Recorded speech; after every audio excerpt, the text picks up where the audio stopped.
نداء الحق صوت قد شجاني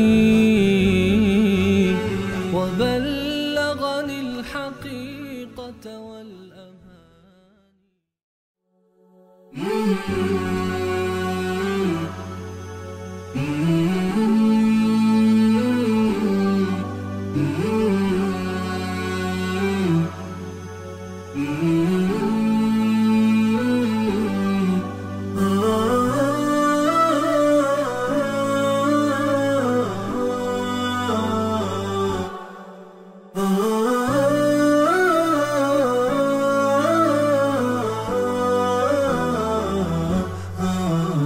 نداء الحق صوت قد شجاني وبلغني الحقيقة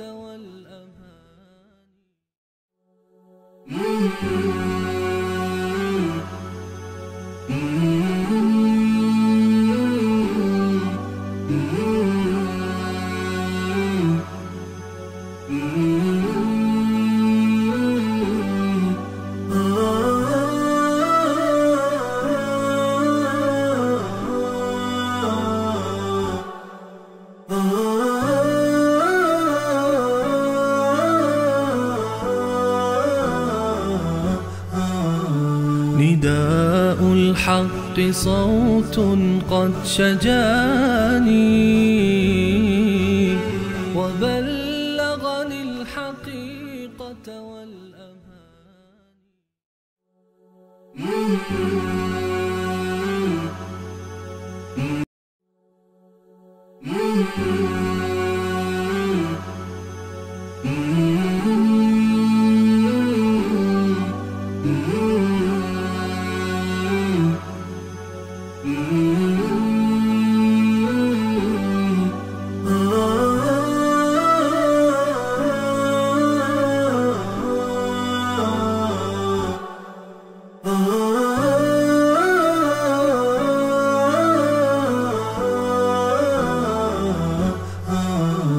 نداء الحق صوت قد شجاني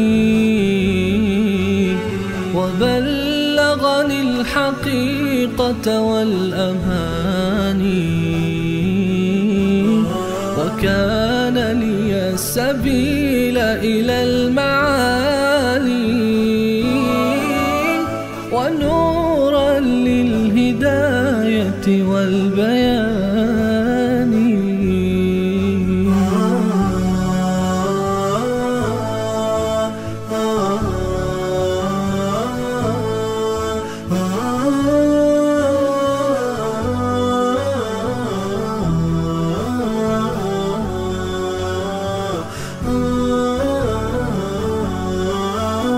يزيح عن القلوب دجى هواها وينشر في النفوس سنا المعاني وإن الحق كنز منه تشرى بساتين السعادة والجنان وليس كمثله ذهب ودر ولا غالي اللآلئ والجمان نداء الحق صوت قد شجاني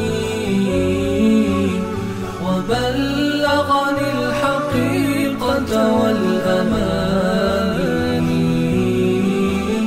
وكان لي السبيل إلى المعالي ونورا للهداية والبيان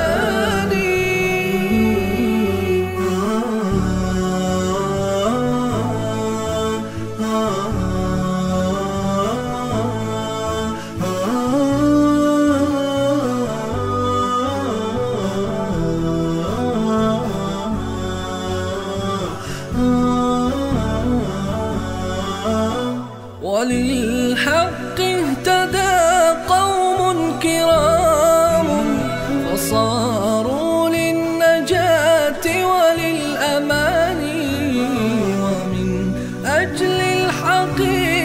لا تبالي بسخط الناس في هذا الزمان، ولكن في رضا المولى فأسرف مراكبك الكريمة في الرهان. نداء الحق صوت قد شجاني وبلغني الحقيقة والأماني، وكان لي السبيل إلى المعالي، ونورا للهداية والبيان.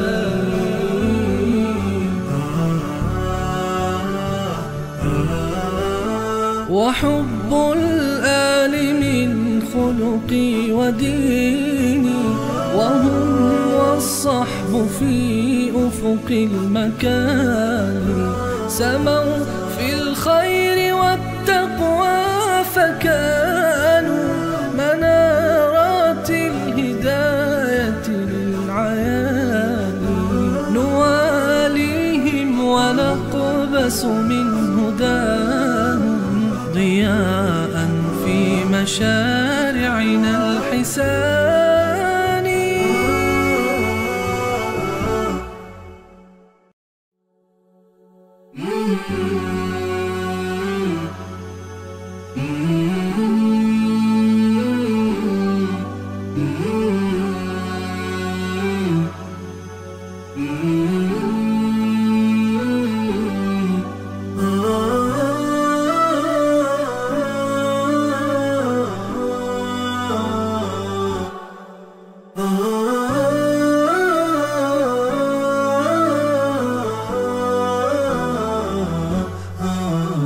نداء الحق صوت قد شجاني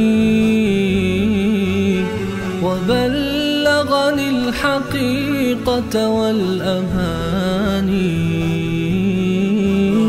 وكان لي السبيل إلى المعالي، ونورا للهداية والبيان.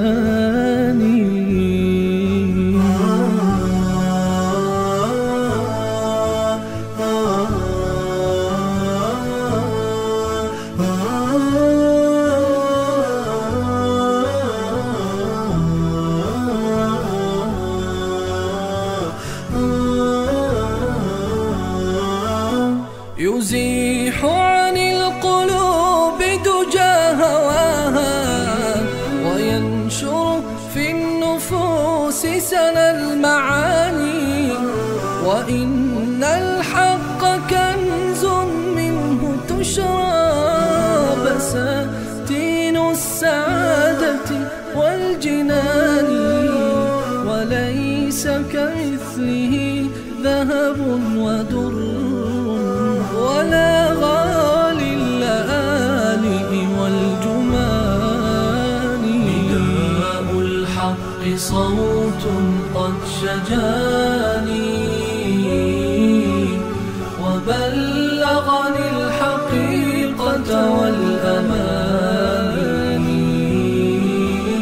وكان لي السبيل إلى المعالي، ونورا للهداية والبيان.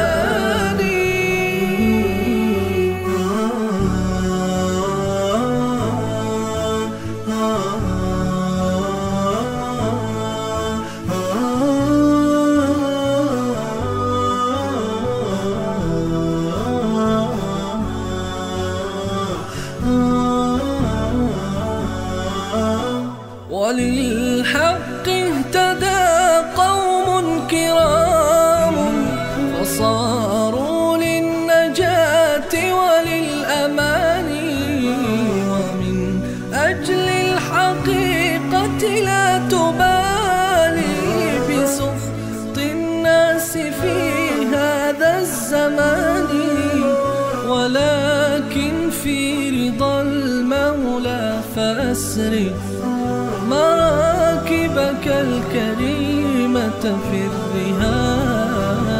نداء الحق صوت قد شجاني وبلغني الحقيقة والأماني، وكان لي السبيل إلى المعالي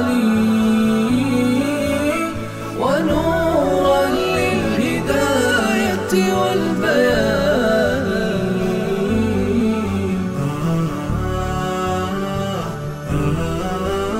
وحب الآل من خلقي وديني، وهم والصحب في أفق المكان، سموا في الخير والتقوى فكانوا منارات الهداية للعيان.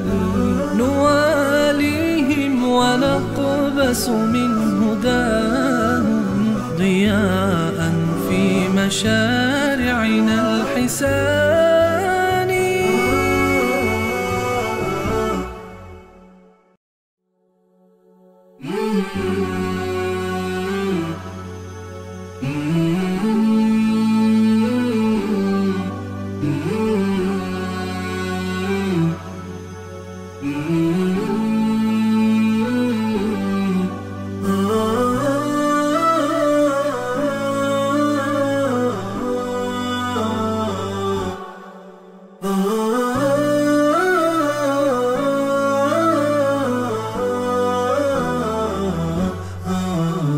نداء الحق صوت قد شجاني وبلغني الحقيقة والأماني، وكان لي السبيل إلى المعالي ونورا للهداية والبيان.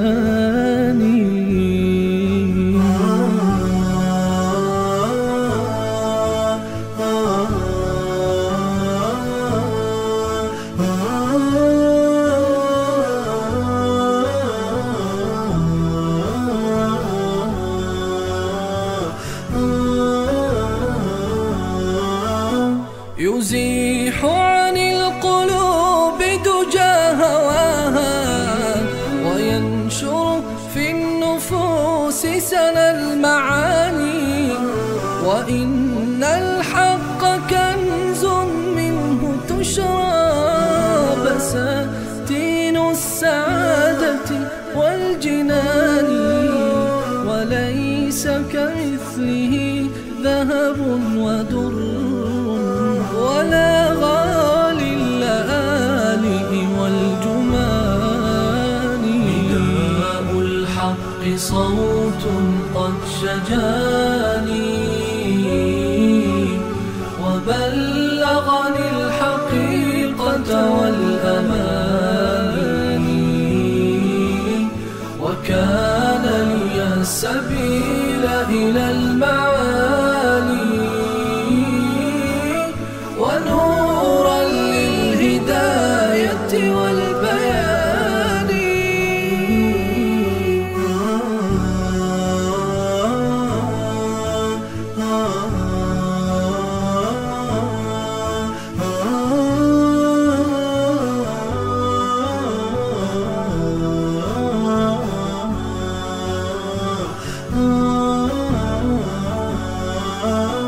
وللحق اهتدى قوم كرام فصاروا للنجاة وللأمان، ومن أجل الحقيقة لا تبالي بسخط الناس في هذا الزمان، ولكن في رضا المولى فأسرف مراكبك الكريمة في الرهان.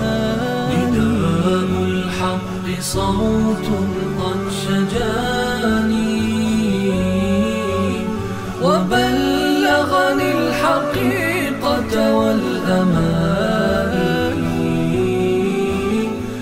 كان لي السبيل إلى المعالي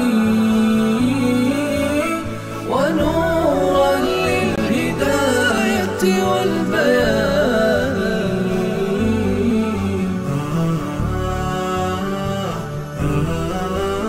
وحب الآل من خلقي وديني وهم والصحب في أفق المكان سموا في الخير والتقوى فكانوا منارات الهداية للعيان نواليهم ونقبس من هداهم ضياء في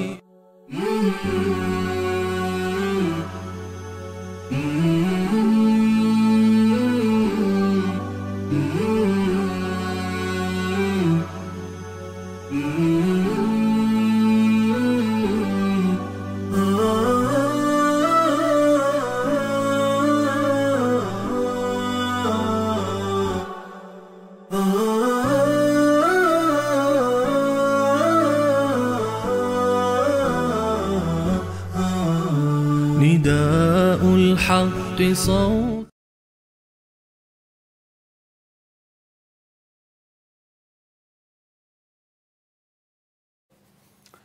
بسم الله الرحمن الرحيم. الحمد لله رب العالمين والصلاة والسلام على سيد الأنبياء والمرسلين حبیبنا محمد و علی آله و صحبه اجمعین.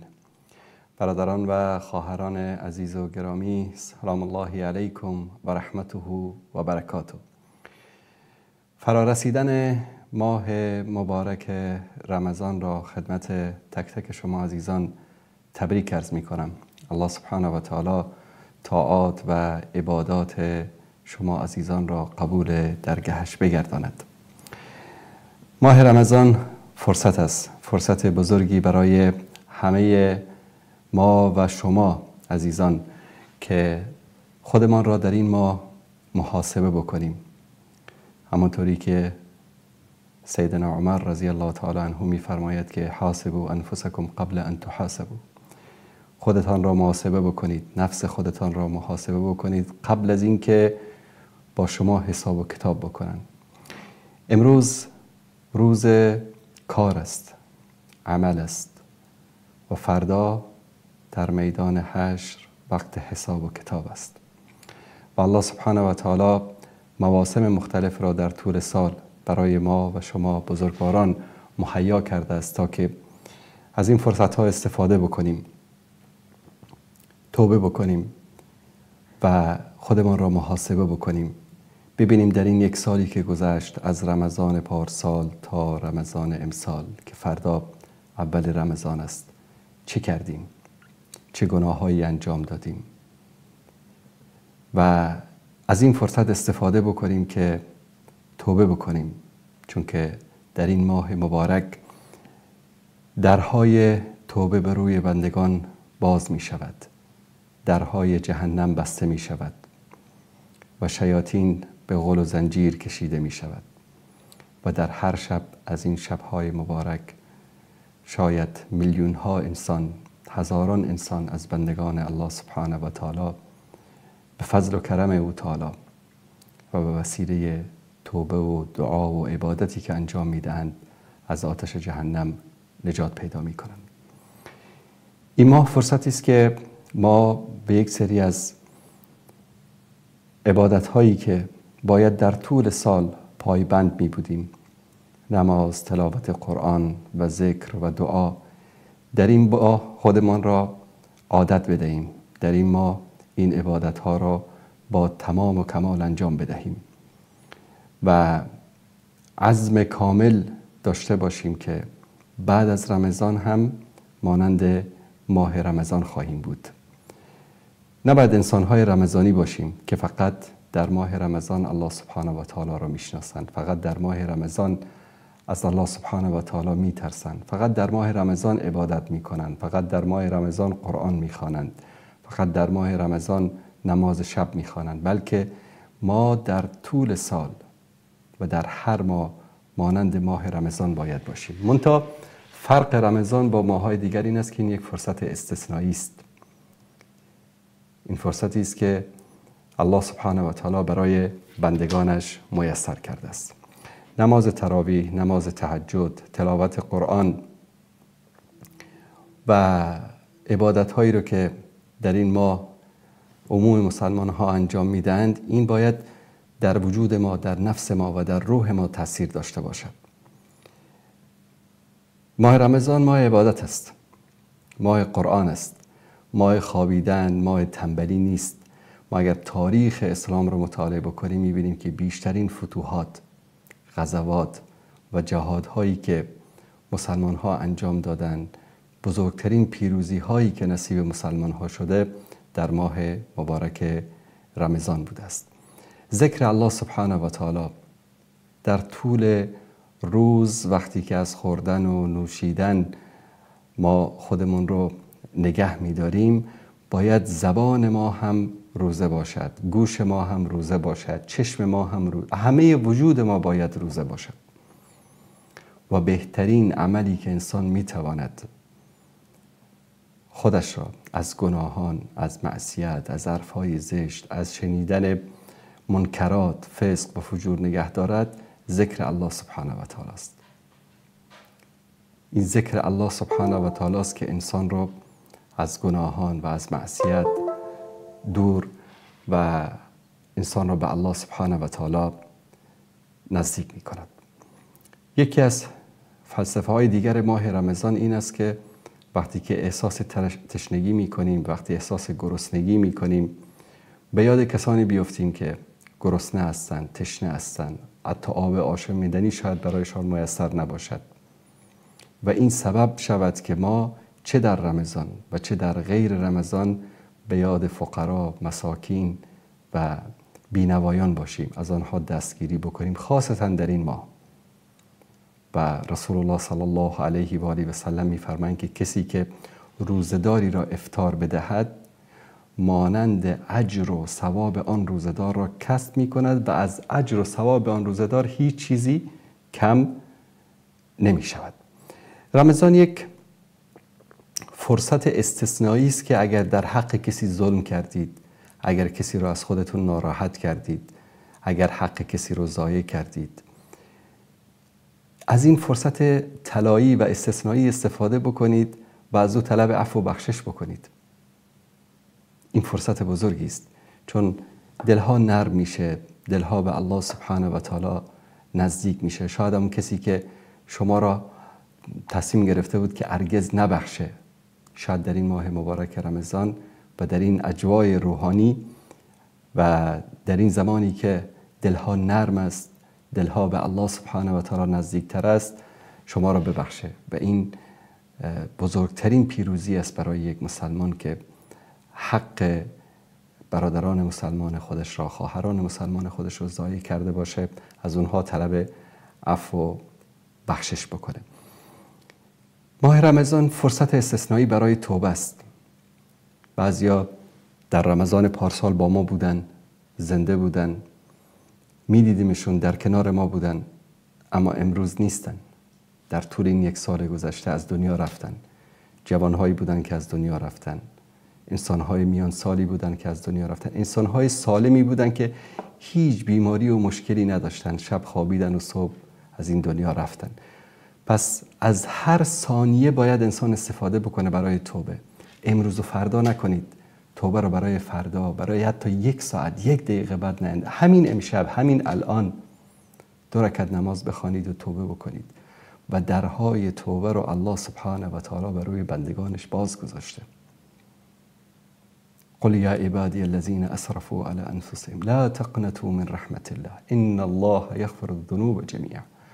ای کسانی که توبه گناه کردید، در گناه اسراف هم کردید، زیاده روی کردید، از رحمت الله سبحانه و تعالی ناامید نشوید. الله سبحانه و تعالی همه گناهان را میبخشد. اگر گناهی کردید و الله سبحانه و تعالی ستر کرده، پوشانده، کسی خبر نداره، فکر نکنید که الله سبحانه و تعالی غافل است.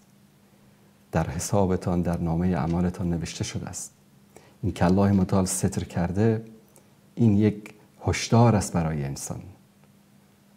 اگر امروز از گناهایی که در پنهانی انجام میدهیم اطرافیان ما خبر شوند، دوستان ما خبر شوند، خانواده ما خبر شوند، آیا رو داریم که به طرف اونها نگاه بکنیم؟ کی این رو پوشانده؟ الله سبحانه و تعالی تا فرصتی به ما بده. این هشداری است، زنگ خطری است. میگه که ببین من گناه کردی، گناه تو رو پوشاندم، کسی خبر نداره، بیا و توبه بکن، بیا توبه بکن که من توبه پذیر مهربان هستم. و انسان سعی بکنه در این ماه از اعمال حرام، از کارهای حرامی که انجام میداد توبه بکنه. در حدیث صحیح میفرمایند رسول الله صلی الله علیه و سلم کسی است که ژولیده مو، آلش خراب، زار زار میگریه، به درگاه الله توبه میکنه، دعا میکنه، اما دعایش قبول نمیشه. چرا قبول نمیشه؟ لباسش حرام، غذاش حرام، این گوشت بدنش از حرام تغذیه کرده. چطور الله سبحانه و تعالی دعایش رو قبول بکنه؟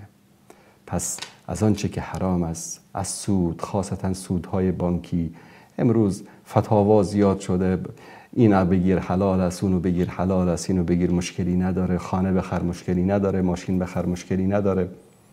یک قطره حرام وقتی در زندگی انسان وارد بشه، باور کنید همه زندگی رو نابود میکنه، برکت رو از زندگی انسان دور میکنه. مانند این است که شما یک سطلی، یک مثلا 50 لیتر آب تمیز گوارا بیارید، یک قطره نجاست داخلش بندازید، دلتون میشه که از اون بنوشید؟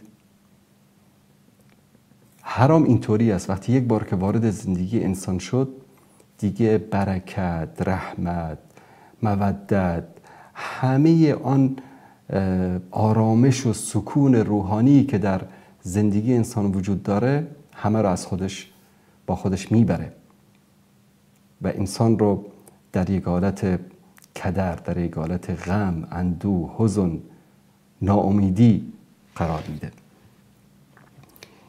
رمضان فرصت استثنایی دیگری است که انسان از دوستان و رفقای سوئی که داره دوری بکنه. شاید عادتهای زشتی دارن، شاید فسق و فجوری دارن، شما هم در کنار اونها می نشینید، با اونها هم نشینی دارید، شما هم آلوده می شوید. ماه رمضان فرصتی است که انسان از این گونه انسانها دوری بکنه،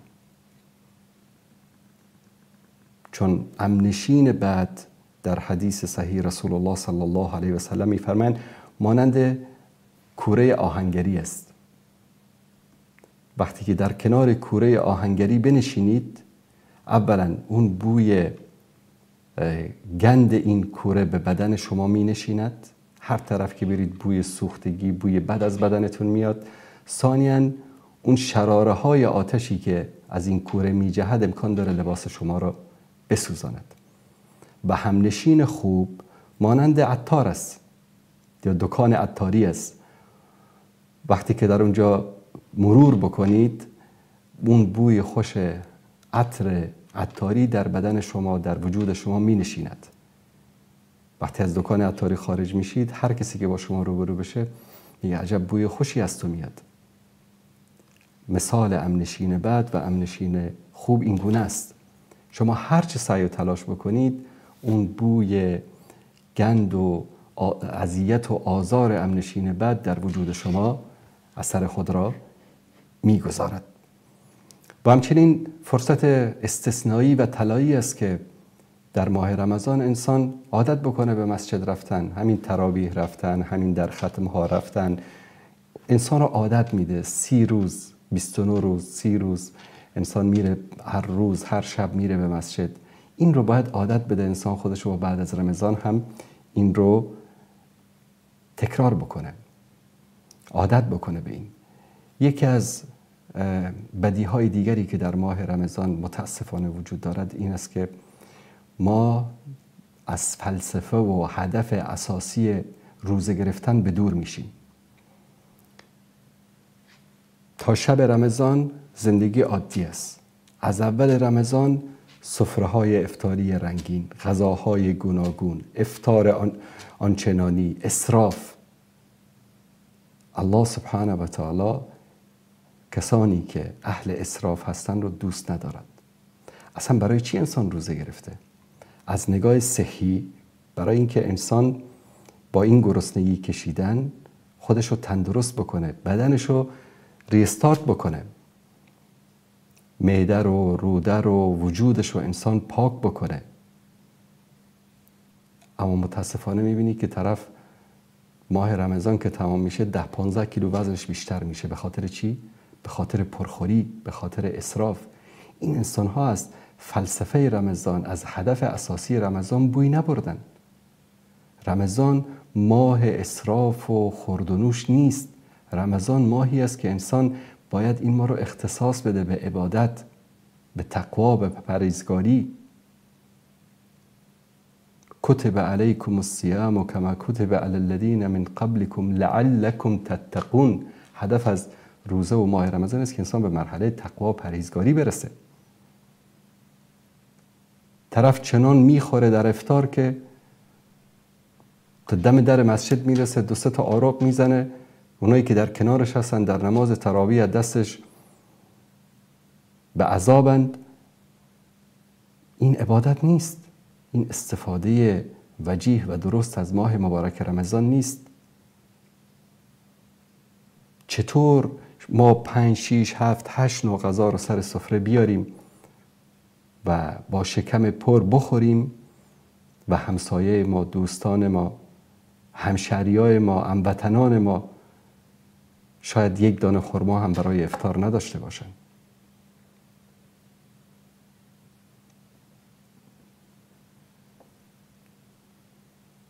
این یک فرصت است. این ماه رمضان مانند یک مهمان است. مهمانی که اومده 30 روز و بعد از اون میره. پس مهماندار خوبی باشیم. هدف از روزه گرفتن و ماه رمضان رو باید بدانیم و در آخر ماه مبارک رمضان ما شب قدر رو داریم.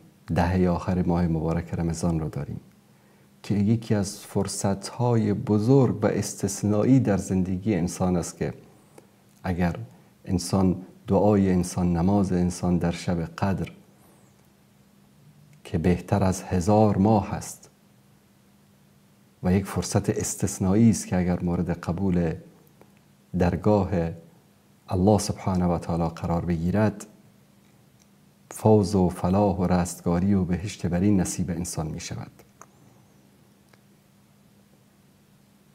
ولو مدتی کوتاه، ولو 1 شب، ولو 3 شب، ولو 5 روز، 10 روز انسان سعی بکنه، ولو ساعاتی اعتکاف بنشینه. این سنتی است که متاسفانه امروز در بین امت اسلامی محجور قرار گرفته. شاید به ندرت کسی رو ببینید که در ماه رمضان اعتکاف میشینه. شاید هر کس بهانه خاص خودش رو داشته باشه، اما انسان میتونه در 1 سال، شما مثلا در هر جای اگر کارم بکنید حق دارید که در سالی حداقل 10 روز 15 روز تعطیل بگیرید. این حق قانونی شماست. 1 شب در 1 مسجدی، در 1 مرکز اسلامی، در گوشه خانه‌ای، در عبادتگاهی برید به اعتکاف بنشینید. این یک فرصت استثنایی است که انسان نفس خودش رو مراجعه بکنه. و یک از فرصت‌های دیگر این است که در ماه رمضان انسان صله رحم رو به جا بیاره. اگر با خواهرتون، با برادرتون، با قوم و خویشتون، با نزدیکانتون قهر هستید، دعوایی رخ داده، مشکلی پیش آمده، شما پیش قدم بشید. از قدر و منزلت شما نه پیش اونا کم میشه و نه پیش الله سبحانه و تعالی، بلکه قدر و منزلتتون پیش الله سبحانه و تعالی بالا میره. اجر و پاداش صله رحم رو میگیرید. به خاطر یک مسئله کوچیکی با کسی قهر هستید، یک فرصت استثنایی است که برید آشتی کنید و شما پیش قدم بشید. و فرزندانتان را امروز میبینیم که در مدارس از خردسالی کودکان ما رو با فرهنگ غربی، با فرهنگ‌های عجیب و غریب تعلیم میدن، تربیت میدن وظیفه پدر و مادر در این عصر و زمان خیلی دشوارتر است از سابق. میدیا، افلام کارتونی، تلویزیون ها، کانال های فضایی، اینترنت، مدارس، مراکز تعلیمی، خیابان ها، جامعه کلاً کودکان رو به یک سمت سوی دیگری داره میبره و این یک فرصت استثنایی است که ما اونها رو با ماه رمضان آشنا بکنیم.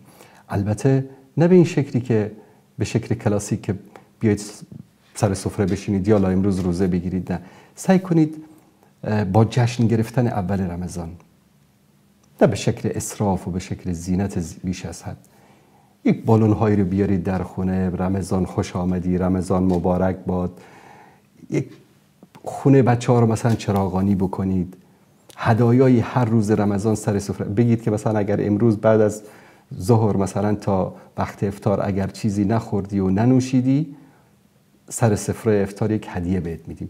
بگذارید این خاطره بانه در ذهنش که رمضان ماهی بود که شما بهش هدیه میدادید، ماهی بود که آمادگی میگرفتید، جشن میگرفتید.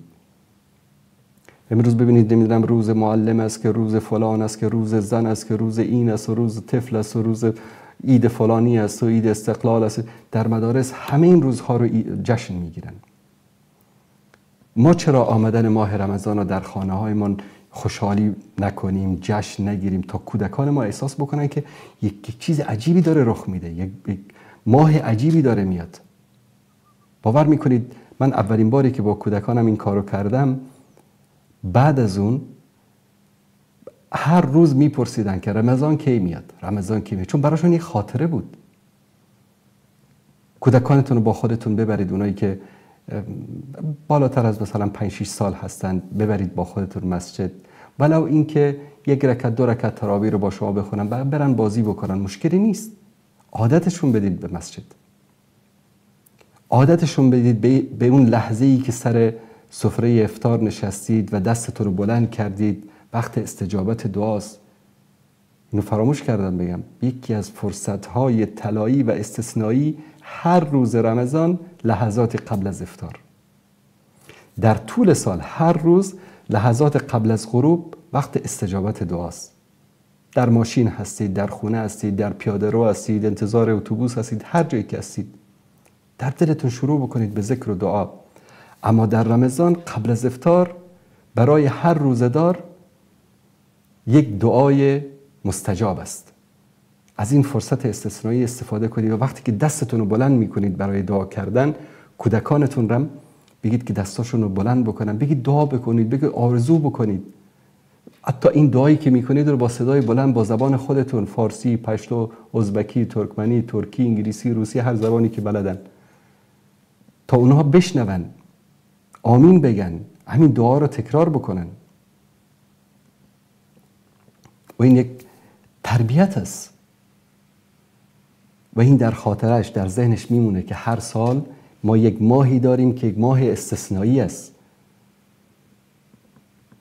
محبتتون، شفقتتون نسبت به کودکانتون، نسبت به خانواده‌تون در این ماه باید بیشتر بشه. نه اینکه آقا اعصابش خراب، انگار روزه رو برای ما گرفته. برای خدا روزه میگیری؟ یا بعضی از خانم ها بعد از ظهر که وارد آشپزخونه میشن، ملا به قول معروف مؤذن اذان میده و اینا هنوزم در آشپزخانه هستن. این ظلم است. مردهایی که این گونه برخورد میکنن که باید انواع غذاها سر سفره آماده باشه و زن بیچاره تا موقع غروب و اذان مغرب در آشپزخانه باشه، این ظلم است. و خواهران ما از این فرصت استفاده کنید، یک غذای خفیف و سبکی رو آماده بکنید، قرآن بخوانید، ذکر بکنید، دعا بکنید و از این فرصت استفاده بکنید. و این حق شما هست و این فرصت استثنایی است که الله سبحانه و تعالی برای همه مردان و زنان مؤمن مهیا کرده.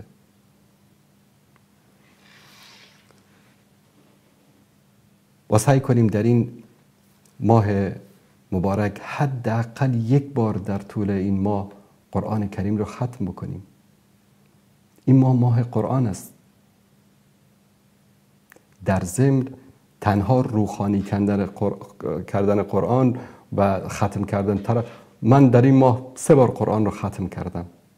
به نظر من 1 بار قرآن رو مثل آدم ختم کردن و معانی قرآن کریم، تفسیر قرآن کریم رو فهمیدن خیلی بهتر از این است که شما هر روز رمضان 1 ختم بکنید.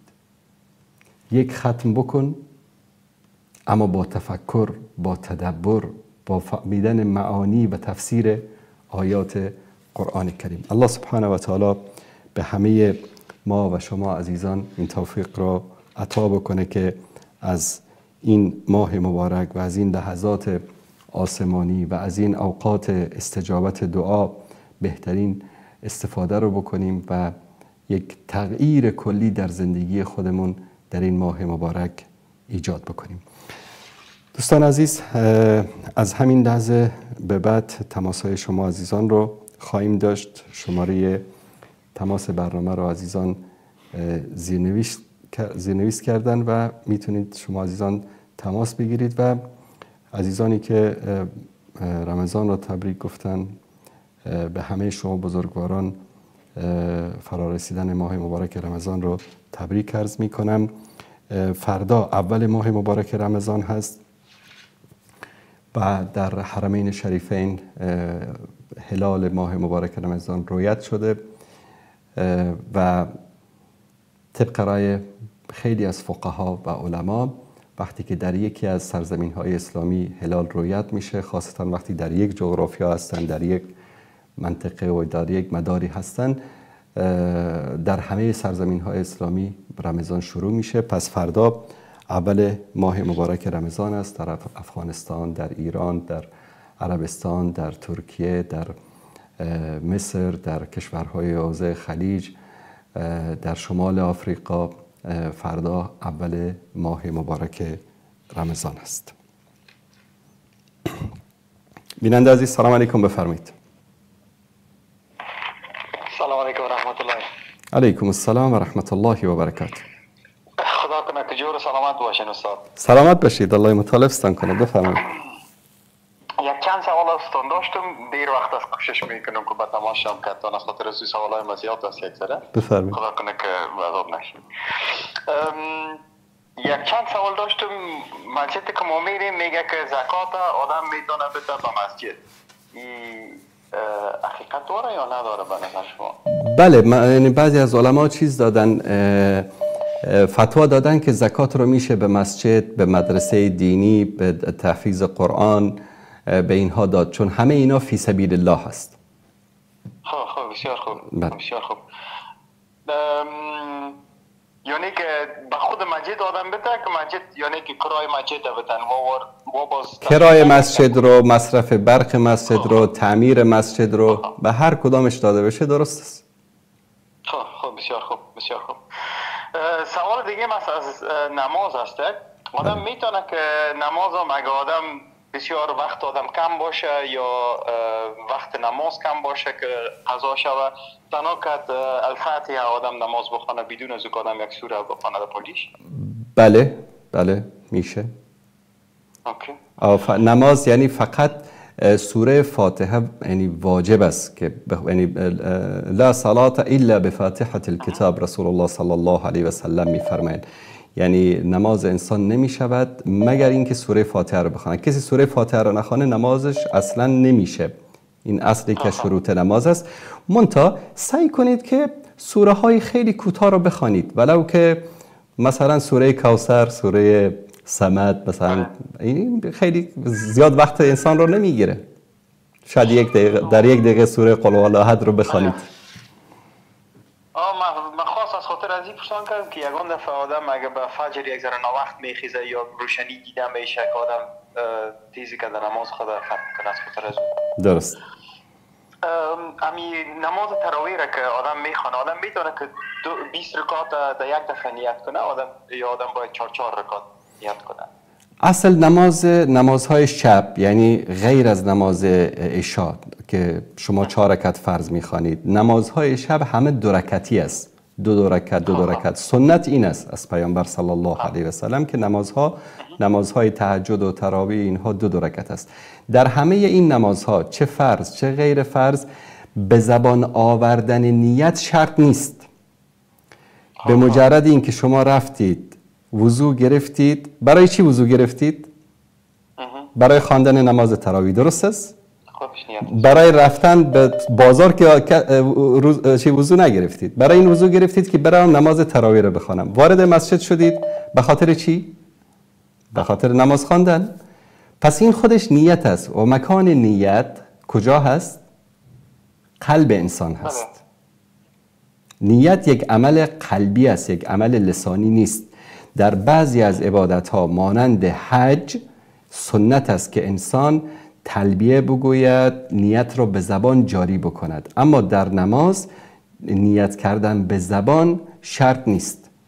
همین که انسان در قلبش نیت کرده است که ایستاده شده است و نماز ظهر میخواند، نماز صبح میخواند یا نماز مستحب و نفل و سنتی میخواند، این خودش نیت است. به زبان آوردن حتی بعضی از علما میگن بدعت است، یعنی جایز نیست. بسیار خوب.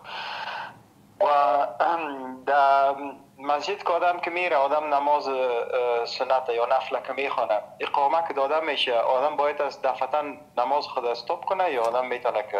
بله، اگر شما مثلا نماز الله اکبر گفتید میخواید سنت بخوانید، نماز تکبیر نماز فرض رو دادن، اگر نماز صبح هست سعی کنید سریع 2 رکعتتان را بخوانید، بعد از اون برید به جماعت استاد بشید. اما بقیه نمازها نفل میخواید بخوانید، مستحب میخواید بخوانید، به مجردی که برای نماز فرض قامت گفته شد نمازتان را قطع بکنید و برید به صف جماعت بپیوندید. از کدام طریق آدم میتونه که نماز خود قطع کنه؟ تنها آدم سلام میده یا آدم سلام میتید، سلام میدید، سلام علیکم میرید. اگر در رکوع باشید، در سجده باشید، بلند میشید میرید چون که وقتی که در حدیث صحیح رسول الله صلی الله علیه و سلم میفرمایند هیچ نماز دیگری در وقتی که برای نماز فرض اقامت گفته میشود وجود ندارد الا در نماز صبح. در نماز صبح مثلا می‌بینید که امام مسجد عادتاً در نماز صبح اگر دیده باشه سورای طولانی را میخوانن. مثلا شروع کرد در رکعت اول سبح اسم ربک الاعلی را خواند، درست؟ شما یعنی می توانید که 2 رکعت سنت خودتان را سریع بخوانید و بعد از اون خودتان را به جماعت برسانید. چرا؟ چون 2 رکعت سنت نماز صبح رسول الله صلی الله علیه و سلم هیچ وقت در حضر و سفر ترک نکردند و بسیار تاکید شده است بر آن. و چون که بعد از نماز صبح فرصتی برای خواندن سنت نیست، خاصا در مساجدی که بر اساس فقه حنفی نماز بخوانند، به مجردی که نماز فرض تمام شد نماز صبح قضا میشه و وقتی که قضا شد دیگه تا طلوع آفتاب حدود نیم ساعت شما نمیتوانید هیچ نمازی را بخوانید، درست است؟ وقت ممنوع است. به خاطر همین سنت رو قبل از نماز فرض صبح خواندن بهتر است. بسیار خوب. و وضو که آدم میکنه آدم وضو میکنه، باز بعد از او آدم جرابای دراز میپوشه، باز بعد از او اگه وضوی آدم بشکنه آدم امکانات چه داره که تنها از سر جراب خود آدم همونطور لمس کنه یا آدم باید از سر جرابای خود بکشه از مذهب حنفی که هیچ حدیث صحیح در مورد مس کردن بر جراب نیست. آنچه که در مذهب حنفی رایج است که میگن که روی جراب مس نمی شود، این به حق نزدیکتر است. یعنی برای احتیاط خوب است که انسان اگر جرابش خیلی نازک می باشد، خاصا جرابایی که در تابستان در بهار مردم می پوشن، روی این جراب ها مس کردن یعنی در مذهب حنفی جایز نیست، اصلا باید پاش شسته شود. اما علمای شافعی و اکثر علمای حنبلی فتوا دادن که بر روی جراب می شود مس کرد. حکمش حکم همون یک نوع پاپوشی است که در زمستان می پوشن از چرم، خفین که بهش میگن. جراب رو با همون قیاس کردن، گفتن که جراب مس کردن جایز است، اما در مذهب حنفی جایز نیست. اگه یعنی که در حنفی مذهب آدم جرابای چرمی اگه بپوشه آدم میتونه که سرش. بله دقیقاً. اما اگر جرابتان بسیار کلفت است، مثلا در بعضی مناطق در کانادا، در کشورهایی که خیلی سرد است، مردم جرابای خیلی کلفت میپوشن، جرابای پشمی است، خیلی کلفت است. که اصلا پوست بدن پا معلوم نمی شود. به نظر من و رأی یعنی خیلی از علمای معاصر برای نوع جراب مس کردن امکان داره، جایز است، اما بر جراب نازک در مذهب حنفی میگن نه. بسیار نماز تهجد که آدم میخوانه، آدم میتونه که نماز تا 5 یا 10 دقیقه پیش از نماز فجر بخونه یا دقیقا آدم باید شوا میگن که 3 تقسیم آدم کنه در دوم تقسیم؟ بله، اصل بر این است که در ثلث اخیر شب نماز صبح خوانده میشه تا لحظه ای که نماز صبح اذان داده میشه. در حدیث صحیح پیامبر صلی الله علیه و سلم میفرمایند که شما نماز بخوانید و وقتی که احساس کردید یا ترسیدید که صبح میشه، وقت نماز صبح میشه، با یک رکعت وتر بخوانید، یعنی با یک رکعت وتر بکنید. به این معنی است که تا لحظه ای که نماز صبح اذان داده میشه شما میتوانید که نماز تهجد بخوانید. باز بعد از آدم وتر بخونه یا وتر آدم میتونه که خفتن بخونه؟ همین لحظه ای که فکر کردید که الان نزدیک صبح هست، 1-2 دقیقه مانده به اذان صبح، وترتان بخوانید، مشکلی نیست. خب بسیار خوب. و در مسجد ما که هستک قرآن ختم میکنن، مگه ملا که امام که نماز که میخونه می قرآن که میخونه بسیار با تیزی میخونه که هیچ یعنی که فهمیده نمیشه که چی میگه و هیچ از تجوید مراعات نمیکنه. آدم یعنی که نمیفهمه که غلطیشون گرفته نمیشه. و نماز آدم میشه در اون صورت یا؟ ببینید الله سبحانه و تعالی به این نمازهای ما احتیاج ندارد که ما زود بخوانیم که 20 رکعت رو تمام بشه. 8 رکعت بخوانید، با قرائت بخوانید، با تجوید بخوانید، با تفکر و تدبر بخوانید. اصلا نخوانید. یعنی باور کنید من به کسایی که این گونه تراویح میخوانن میگم اصلا نخوانید. برید همون نماز خفتنتان رو بخوانید، نه خودتان رو گناهکار بکنید، نه دین خدا رو مسخره بکنید. الله متعال به این تراویح ما نیاز ندارد. به این 20 رکعت ما نیاز ندارد که ما هر شب بریم بس برق بخوانیم. یعنی چی؟ در حالی که اصلا قرآن کریم برای چی است؟ برای تفکر است، برای تدبر است، برای این است که انسان در آیاتش تفکر بکنه. افلا یتدبرون القرآن؟ آیا در این قرآن تفکر و تدبر نمی کنن؟ اونی که با سرعت 200 کیلومتر در ساعت قرائت می کند، اصلا شما متوجه میشید که چی میگوید؟ آیا مخارج حروف رو، احکام تجوید رو مراعات می کند؟ نه خیر. این گونه نماز خواندن جایز نیست. این تمسخر با دین است و در پشت امامی که این گونه نماز میخواند هرگز نماز نخوانید. بگذارید که خودش، چون میدونید چی است؟ اکثرا تجارت شده برای مردم. یک امام است میاد در یک رمضان 4 تا ختم میکنه، از هر ختمی مثلا 10,000 افغانی میگیره، آخر ما 40,000 افغانی. این یک نوع قرآن فروشی است، یک نوع دین فروشی است، مسخره کردن دین الله متعال است. بله بسیار خوب. بس نیست برادر؟ و یک سوال آخر هم اگر بفرمایید. بزامت میتونتان یکی دمی تیک تاک هست، یک چند دفعه برای شما گپ زدین امو نسل شادی که هست چی هست؟ نمیدونم کاوش که هست یا چطور؟ بله. اونمو وقتا وظیفه معنی بود که هر پروگرامش میدیدم دروغش هم میکشیدم. مال شما بسیار کار ما را آسان ساختین چون کل دروغاش شما با ما میکشین. لطف کردین. سلامت باشید. و یک دفعه برای یک حدیث گپ زد، در این هر چقدر که من معلومات کردم من خودم نتونستم که زیاد پیش بیایم. بفرمایید. ابو داود است حدیث 2049. ما چون که شما او را میتونین خودتان پیش بیایم. والا اگر متن حدیث رو بگویید که من پیداش بکنم. ابو داود 2049 میگه که اگر من تو تیز برشان بگویم، میگه که یک نفر آمد پیش پیغمبر ما صلی الله علیه وسلم و برش گفت که زنم که هستک یک مرد دیگر دستش یا نیک لمس که میکنیش دستش اوشو نمیکنه. باز دیجه نوشته است که میگه پیغمبر ما صلی الله علیه وسلم گفتش که خیلی طلاق بتیش. باز گفت نه، مردکه گفته که پیغمبر صلی الله علیه وسلم که من میترسم که ما یعنی که زیاد یعنی که دق میشم پشتش نمیتونم در طلاق بتمش. باز بعد از او پیغمبر صلی الله علیه وسلم گفتش که خیلی لذت ببر ازش. لذت ببر ازش؟ تا در این ترجمه که من میخوانم خودتون نوشته است مگم لفظ عربیش می توانید بخوانید؟ چون الان حدیث 2049 فرمودید درست؟ بله سنن ابی داود 2049. والا به شماره، چون که شماره بندی ها میدانید که چاپ ها فرق میکنه، این شماره بندی ها از خود محدثین نیست، بعداً کسایی که تحقیق کردن. از کتاب النکاح، کتاب 12 النکاح 670 حدیث 670. بله کتاب النکاح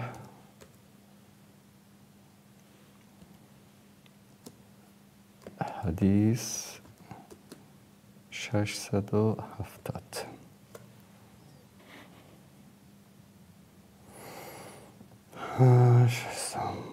متاسفانه پیدا نکردم. دمی واتساپتون اگر روان کنم بفرستید. این 20 ثانیه این روان کنم برداره. بسیار از یک نمره دیگه است، فکر کنین که امو براتون رسید، یک عکس است. بسیار خوب.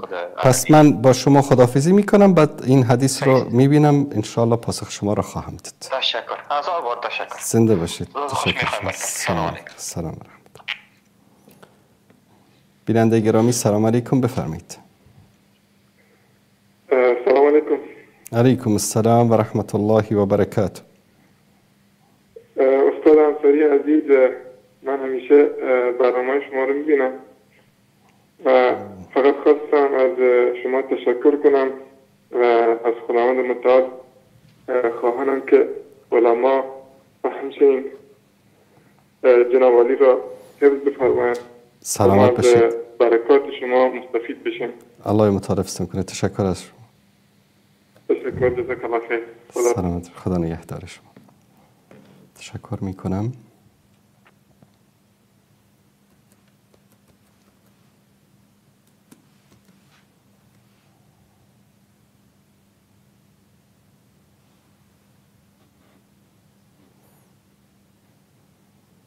بله دوستان عزیز، اگر لطف بکنن این رو نشون بدن. می توانید نشون بدید تصویر کامپیوتر من رو؟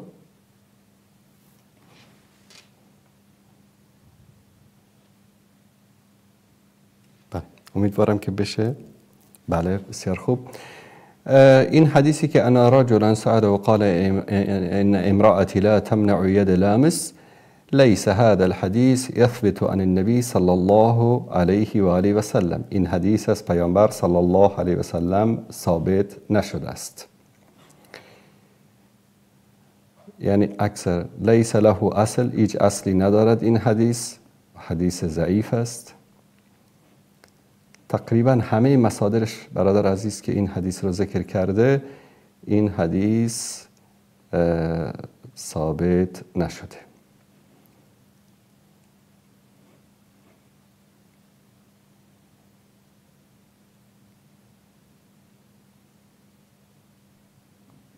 بله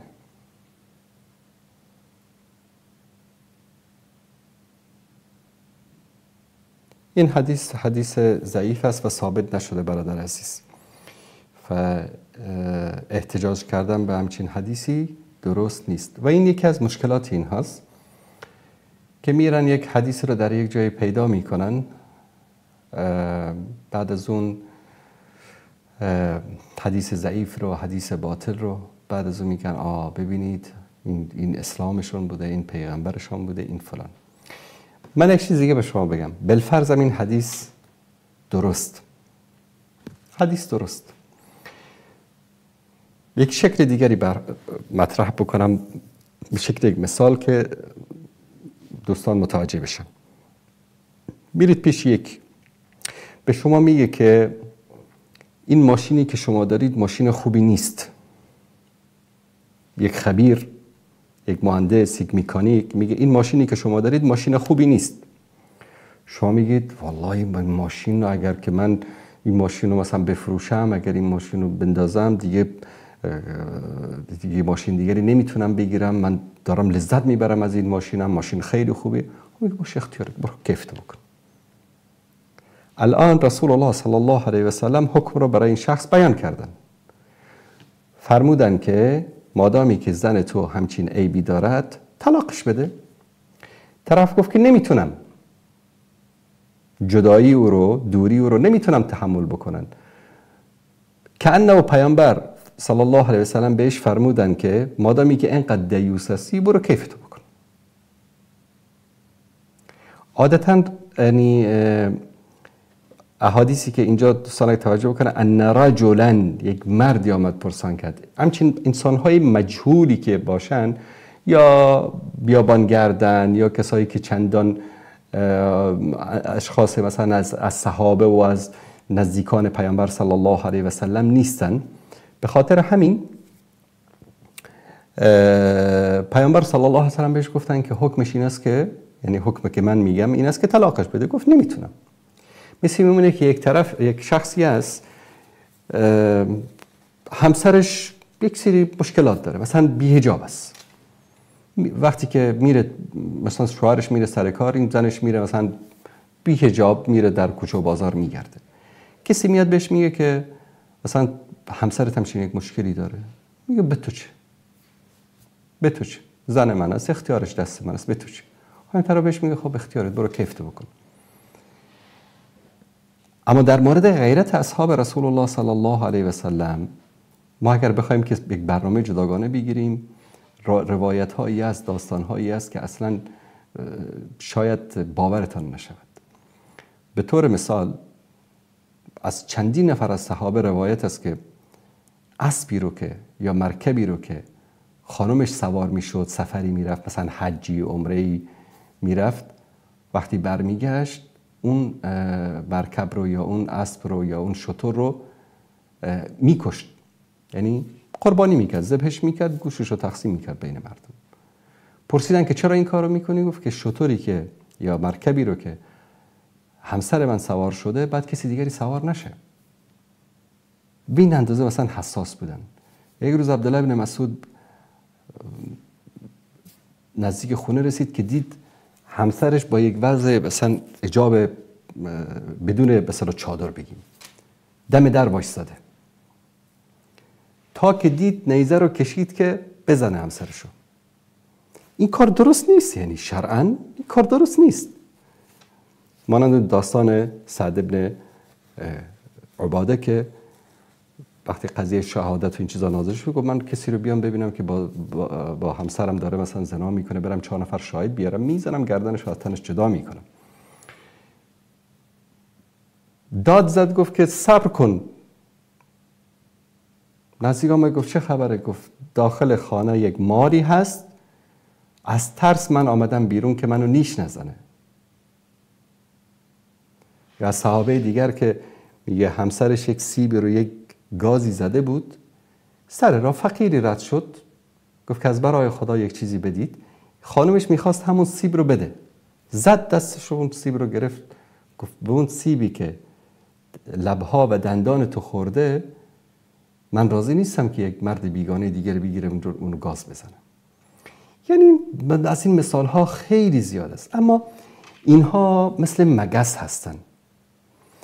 من اینا رو به مگس تشبیه میکنم. چرا؟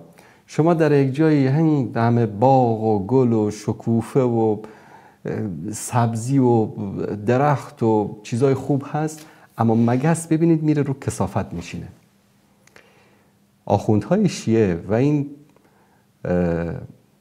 گندیده فکرها میگن روشنفکر، من اینو میگم گندیده فکرها، اینها همیشه دنبال نجاستن، فقط باید برن رو نجاست بنشینن و از نجاست لذت ببرن.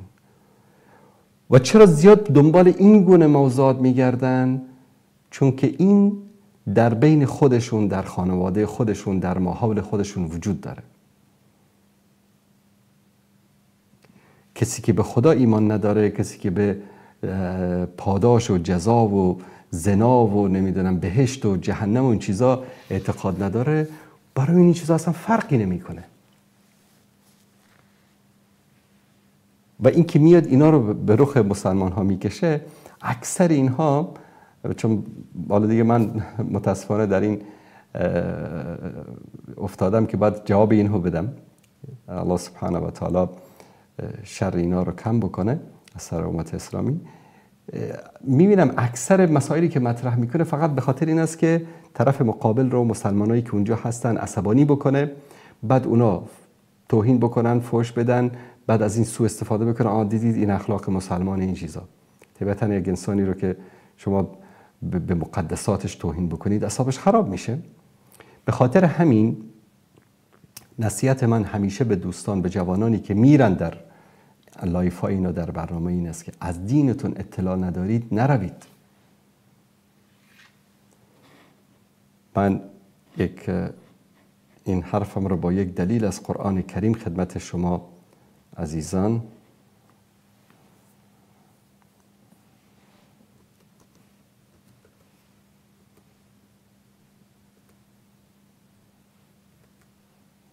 نشون بدم که دوستان عزیز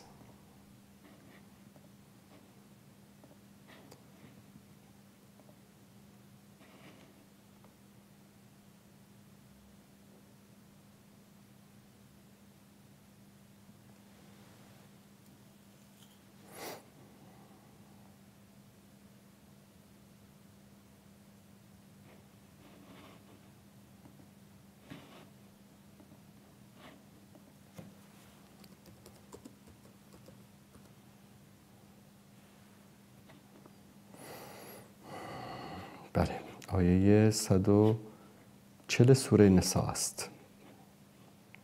یعنی کسی که علم نداره و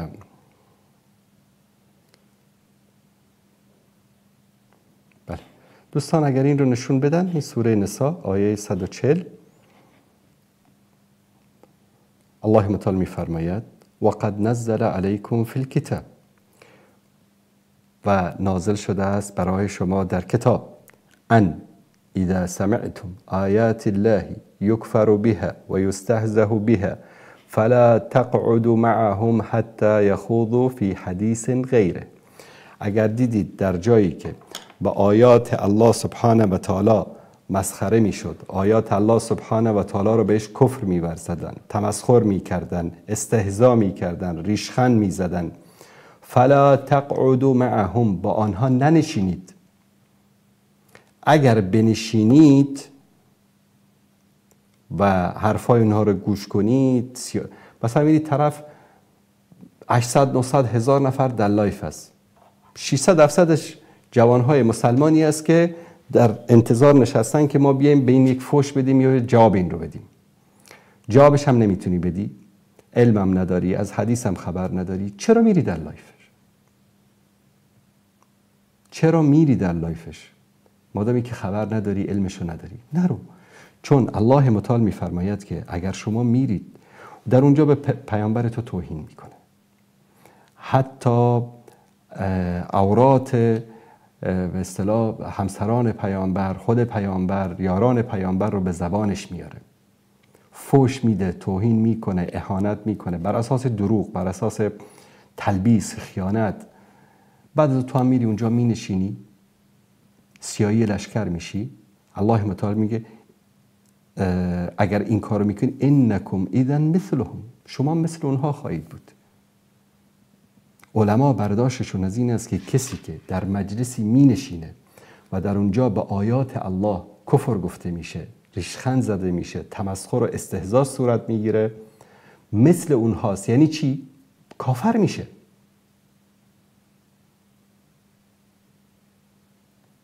ان الله جامع المنافقین والکافرین فی جهنم جمیعا. الله متعال منافقین و کافرین را در کجا جمع میکنه؟ جایگاهشون در جهنم. یعنی کسی که ادعا میکنه که مسلمان هست و میره در مجلس همچین انسانهایی مینشینه، نه برای جواب دادن، نه برای رد کردن، بلکه میره مینشینه، این انسان مسلمان نیست، منافق است. کسی که میخواد رد بکنه، اون میاد یک دروغی میگه. اون روز مثلا من یک برنامه رو میدیدم، میگه آیه 14 سوره مومنون در مورد مراحل جنین که هست، این کاپی از گالین است، در حالی که این برنامه کاملا جدید بود، 2-3 روز پیش بود. شما شاهد هستید که من در 3 هفته هر هفته در مورد این موضوع صحبت کردم، تحدی کردم، چالش دادم که بیا در این مورد تو بیار کتاب گالین رو ترجمه شو و من هم میارم کتاب گالین رو و قرآن هم میاریم ببینیم که چی گفته، چرا دروغ میگی. مراحلی که در قرآن هست اصلا در کتاب گالین ذکر نشده. دوستی از یعنی من فکر میکردم که یعنی فهمیده است، گفت من 100 تا مقاله در مورد رد سخنان تو دارم که علما گفتن که آنچه که در قرآن در مورد مراحل جنین ذکر شده همه اینها چی است؟ با علم تطابق داره. بعد این چی میگه؟ میگه یکیشو بیار، میگه یکیش رو بیار، یکی از این مقالات رو بیار. نمیاره. و مادامی که تو آمادگی نداری، مادامی که تو استعداد نداری، مادامی که دلیل نداری، اونجا میری بی جواب که میمونی 100 تا مسلمان دیگر رو به شک میندازی. وقتی یک حرفی میزنی اول آماده بکن، سند و مدرک تو آماده بکن، بعد از اون برو در لایف اینها صحبت بکن. به طور مثال در مورد همین قضیه علم جنین دوستان عزیز، این کتابی است که من خدمت شما عزیزان بیارمش. بله، من در یکی از برنامه نشونم دادم. همین کتاب علم جنین، جنین شناسی و تطابق آن با قرآن و سنت. نویسنده این کتاب کی است؟ عبدالمجید زندانی، مسلمان است. مارشال جانسون از اطباء و پزشکان معروف آمریکایی است. گرالد جی گرینجر، این از علمای غرب است. این از علمای فکر کنم از چین است یا از ژاپن است. کیت ال مور، پدر علم جنین شناسی از کاناداست. و مصطفی احمد و این یکی رو هم نمیدونم که کی است. این علما و اینا همه پزشکن، دکترن، اینا پروفسورن. کیت ال مور پدر علم جنین معاصر است، همین چند سال پیش فوت کرد.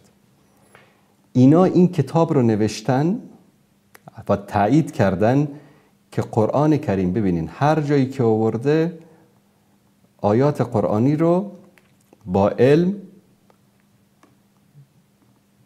چیکار کرده؟ آیات قرآنی رو و با دلایل علمی ثابت کرده. بابا این مقاله نیست، کتاب کامل است، در 212 صفحه است که مراحل علم جنین رو از گالن و ارسطو و قبل از اسلام و بعد از اسلام و تا قرن 19 این میکروسکوپایی که در قرن 17 و 18 ساخته بودن، همه اینا رو مفصل در این کتاب آوردن. چیکار کردن؟ با آیات قرآنی همه اینا رو رد کردن که آنچه که در علم الله سبحانه و تعالی و در قرآن و سنت است دقیقاً مانند مطابقت داره با اکتشافات علمی جدید. و آنچه که گالن و ارسطو و بقراط اینا میگفتن اوهام و خیالاتی بود که اونها داشتن. این کتاب ببینید، این مفصل کتاب به انگلیسی است، همه مراحل رو اینا یعنی 5-6 تا پروفسور طب معاصر این رو تایید کردن. بعد یک بوزینه زاده نطفه گندیده بیاد بگه که آقا اینو فلان کرده و این کرده و بدون دلیل. مثلا میاد میگه که گالن در کتابش گفته که همین مراحل رو آورده، عین آیه قرآن رو آورده. اون مسلمان بیچاره‌ای که رفته اونجا داره بحث میکنه، هم نمیگه بابا گالن که 600 سال قبل از اسلام بود، آیه قرآن رو از کجا آورده؟ یک صفحه ای رو میاره که عکس گالن است و آیه 14 سوره مومنون است.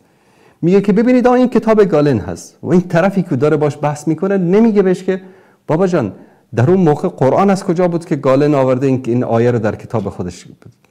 یعنی اینقدر این انسان فریبکار دروغگو است و این مسلمان ما اینقدر ساده لوح است که نشسته. تو بگم کتاب گالن همون صفحه 50 کتاب د سیمن رو بخون که گالن چی گفته در اونجا، بیار در صفحه مانیتورت نشون بده، تک تک کلمه‌اشو از انگلیسی به فارسی ترجمه کن. به خاطر همین با اینها بدون علم بحث کردن هم خودتون رو به شک و شبهه میندازید، هم 4 نفری که دیگه نگاه ببینید میگه که مسلمان نتونست جواب بده.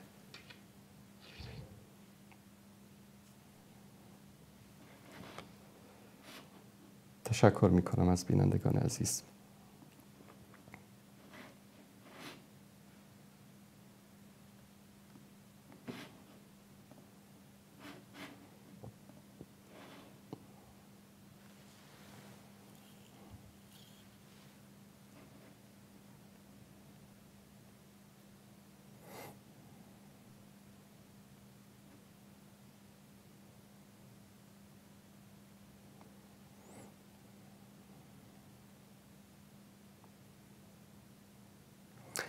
یکی از عزیزان اینجا نوشته که چرا جواب نمیدی؟ پس چرا شبکه پخش نمی کنید اگر میترسی؟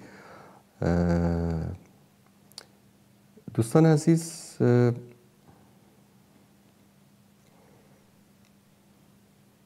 کسی که اگر سوالی داره، مسئله میخواد مطرح بکنه، این شماره واتساپ ما هست اینجا، زنگ بزنید.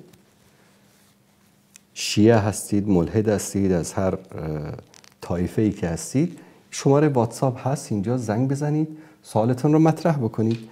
چرا کامنت می نویسید بعد میگید که چرا مردم جواب شما؟ چون نمیشه که ما هم کامنت رو جواب بدیم هم تلفن رو جواب بدیم. به تلفن زنگ بزنید، با هم صحبت میکنیم. بیننده گرامی سلام علیکم، بفرمایید. علیکم السلام و رحمت الله.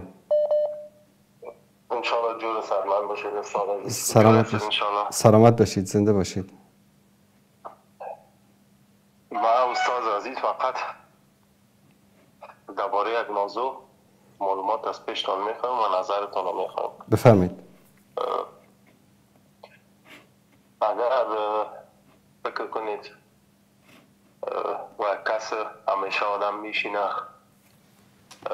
مخالف نظرش است، مثلا یک نفر است که اسلام را تمرین میکنه، نماز میخونه، پیش خودم مانده، از تمام منکراتی که در اسلام ممنوع است از او خود دوری میکنه، ولی در مقابلش یک دوستش است یا از فامیلش است یا یک برادرخواندهش است، یک کس است که همیشه وقتی که میبینش سرش مذاق میکنه، سرش خندی میکنه که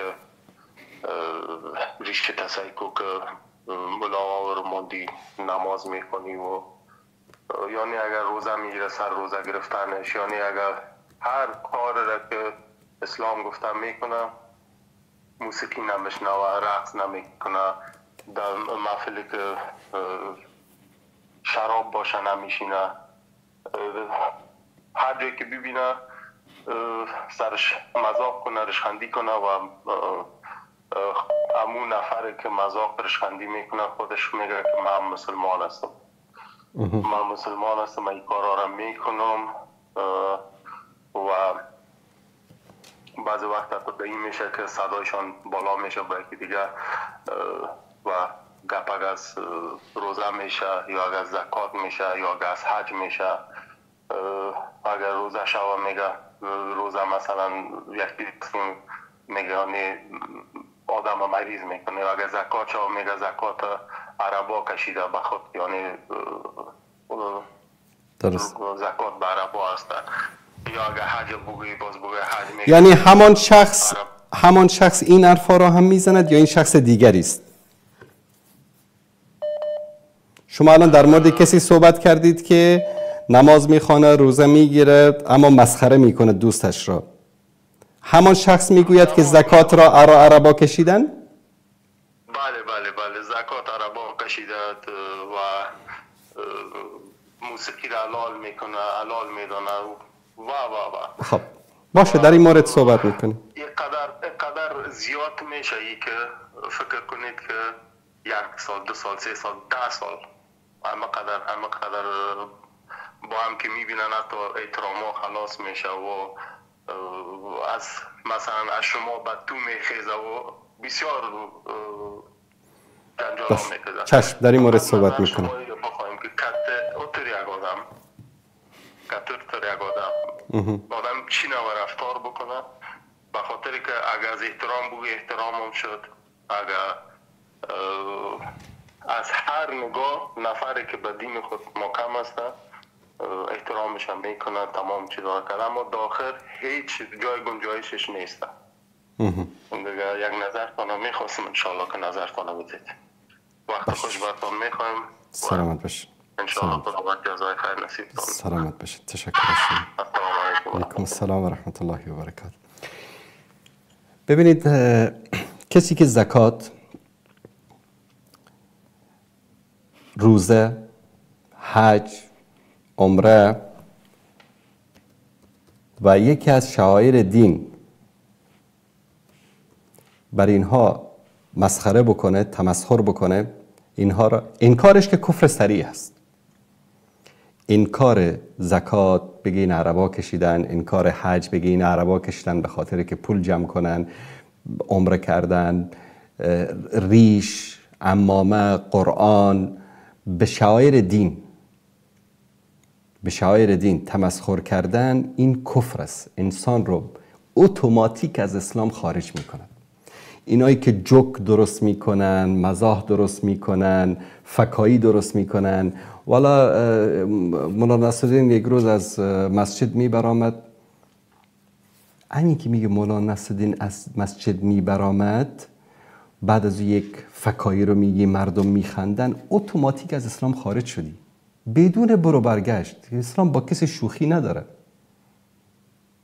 اسلام با کسی شوخی و مزاح نداره. مثلا در روسیه زندگی میکنی، بگی والا من شهروند روسیه هستم و پاسپورتش هم گرفتم، تابعیتش هم گرفتم، اما بیا پوتین رو مسخره بکنی. KGB میبره چنان بلای سرت میاره که دیگه اسم خودت و پدر مادرت هم فراموش بکنی. یا در آمریکا یا در اروپا یا در هر کشوری دیگه، آنچه که خط قرمز کشور هاست، شما با اون نزدیک شو، پدر سوختت رو در میارند. اسلام هم خط قرمزهایی داره. رسول الله صلی الله علیه و آله و سلم میفرمایند که لکل ملک هما، هر پادشاهی یک حد و حدودی داره برای خودش. و هم الله محارمه، این حد و حدود الله سبحانه و تعالی آن اعمالی است که الله متعال آن را حرام قرار داده است. پس به محرمات الله سبحانه و تعالی نزدیک نشوید. کسی که الله رو مسخره میکنه، دین الله رو مسخره میکنه، ملا رو مسخره میکنه. ملا، ببینید، اگر هدف از تمسخر برای یک ملا و مولوی تمسخر به ظاهرش، سنتش، به اعمالی که طبق شریعت است باشه، این کفر است. با آیات قرآنی، به ارکان، زکات رکنی از ارکان اسلام است، انکارش کفر است. کسی که زکات منکر میشه اصلا به اسلام وارد نشده که از اسلام خارج بشود. به خاطر همین 4-5 نفر از منافقین یک جای جمع بودند، در یک غزوه‌ای بود. برمیگشتن رسول الله صلی الله علیه و سلم. 4-5 از این منافقین هم بودن که گوشه نشسته بودن. بعد یکشون گفت بیا یک فکایی بگیم. والله گفت من از این قاریای قرآن کرده شکم پاره تر ندیدم. در وقت خوردن میخورن، به قول معروف میگن مثل گاو میخورن، وقت کار کردن که شد از همه تنبل ترن. قه خندیدن. یکی از صحابه در اون نزدیکی نشسته بود. گفت والله میروم به پیامبر این حرفتون رو خبر میدم. صحابه حرکت کرد به طرف پیامبر. نزدیک پیامبر صلی الله علیه و سلم شد که چهره پیامبر سرخ شده، عصبانی‌اند، چهرهشون تغییر کرده. امر کردن که حرکت کنید. صحابه گفت یا رسول الله، گفت وحی برای من آمد، جبرئیل برای من خبر داد، آیه نازل شد در این مورد. این صحابی برگشت پیش اون منافقین، گفت حالا خوب شد، کیف کردید، خوردید، آیه نازل شد بر پیامبر، خداوند شما رو رسوا کرد. در کنار این منافقین تعداد دیگری از مؤمنین هم بودن که اونها هم نشستن و گوش کردن و خندیدن. آیات 64 و 65 سوره توبه نازل شد. ولئن سألتهم، اگر از اونها بپرسی، لیقولون انما كنا نخوض و نلعب، میگفتن اگر از اونها بپرسی که چرا این حرفا رو زدید. ببینید الان قاری قرآن رو مسخره کردن. قاری قرآن، تمسخر به قاری قرآن تمسخر به دین است، تمسخر به قرآن است، تمسخر به شعائر الهی است. جسد قاری قرآن مقدس نیست، این وظیفه‌ای که او داره مقدس است، این اسمی که سرش هست مقدس است. شاید قاری قرآن زناکار هم باشه، شاید قاری قرآن فاسق هم باشه، فاجر هم باشه، تریاکی هم باشه، هزار یک عیب داشته باشه. اما وقتی که تو تمسخر میکنی و در تمسخر و فکایی خودت، در مزاح خودت، در جوکی که درست میکنی، در لطیفه‌ای که درست میکنی، قاری قرآن رو جا میدی، یعنی تو داری با دین مسخره بازی میکنی. ولئن سألتم لیقولون انما كنا نخوض و نلعب. یا رسول الله ما داشتیم شوخی میکردیم، سات خودمون رو به قول افغانا سات ما رو تیر میکردیم. پیامبر صلی الله علیه و سلم در جوابشون فقط امین آیه رو تکرار میکردن. قل ابی الله و آیاته و رسوله کنتم تستهزئون. بگو آیا به الله و آیاتش و رسولش ریشخند میزدید؟ لا تعتذروا قد کفرتم بعد ایمانکم. معذرت خواهی نکنید که بعد از اینکه مؤمن شده بودید کافر شدید. اون مؤمنینی که در اونجا بودن و خندیدن و چیزی نگفتن و رد نکردن، در مجلس نشسته بودن، اونها آمدن از افسار شتر پیامبر میگن محکم گرفته بودن و این سنگها و خارهای بیابان پاهای اینها رو زخمی کرده بود، خون جاری بود. میگفتن یا رسول الله بد کردیم، غلط کردیم، اشتباه کردیم، نفهمیدیم. یک ریشخندی بود، ما اونجا بودیم، دیگه تکرار نمی کنیم. پیامبر فقط یک جواب میدادن: ابی الله و آیاته و رسوله کنتم تستهزئون. آیا به الله و رسول و آیات الهی داشتید تمسخر میکردید؟ دوستان عزیز، خطر این رو احساس بکنید. امروز در مجلس میشه والله یک ملایی بود اینطوری کرد، یک قاری بود اینطوری کرد، طرف از مسجد برآمد اینطوری کرد، فلانی سر خطبه اینطوری کرد، بعد خونه آمد اینطوری شد. اینا همه تمسخر با دین است. برید فکایی جوکتان رو سر ترامپ درست کنید، سر پوتین درست بکنید، سر خامنه‌ای درست بکنید، سر نمیدونم کرزی و اشرف غنی و احمد مسعود درست بکنید تا صبح بخندید. یک روز دیدید مثلا یک جمعیتی سر زن مسعود یا زن ربانی یا زن احمد مسعود جوک درست کرده باشه، یا یک حزبی سر زن حکمتیار جوک درست کرده باشه، یا یک طرفدار سیاف سر زن سیاف جوک درست کرده باشه. جوک سر زن ملا درست میشه، جوک سر زن قاری درست میشه، جوک سر خانواده عالم دین درست میشه. این کفر است. این شعبه ای از نفاق است که در دل انسان هست و خبر نداره. و همون مؤمنینی که در ادامه آیات میگه که و این نعفو عن طائفة منکم نعذب طائفة بانهم كانوا مجرمین، میگه شاید گروهی از شما را ببخشیم اما گروه دیگر رو نمیبخشیم و عذاب دردناک برایشان است، بخاطر که اونها مجرم هستن، گناهکار هستن. میگن بعضی از این مؤمنین بعد بخشیده شدن، اما اونجا پیامبر صلی الله علیه و سلم اینا داد میزدن: یا رسول الله بد کردیم، اشتباه کردیم. میگفتن ابی الله و رسوله و آیاته کنتم تستهزئون. ببینید چقدر یک جوک امروز مثل این جوک ها هزار. متاسفانه دعوتگر، عالم دین، به خدا دعوتگری دیدم که طرف سر خدا داره رشخندی میکنه، سر بهشت داره رشخندی میکنه، کلیپشو باز کرده قه قه قه میخنده. این کفر است. والله انسان رو اتوماتیک از دایره اسلام خارج میکنه و انسان نمیفهمه.